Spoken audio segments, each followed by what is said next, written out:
বিশ্ব মাঝে আল্লাহ পাকের অসংখ্য মখলুকাত ছড়িয়ে ছিটিয়ে রয়েছে। আল্লাহ পাক অত্যন্ত রহম করম করে কত যে মখলুকাত সৃষ্টি করেছেন, সীমাহীন, অসংখ্য, অসীম আল্লাহ পাকের অপূর্ব নিয়ামত, অপূর্ব দান আমরা কোনোভাবে অস্বীকার করতে পারি না।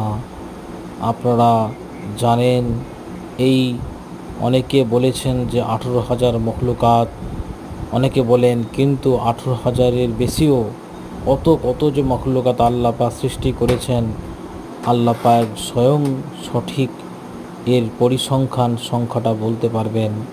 আমরা মানুষ হিসাবে ততটা বলতে পারবো না, কেননা মানুষ যতটা গবেষণা করে খুঁজে বার করেছে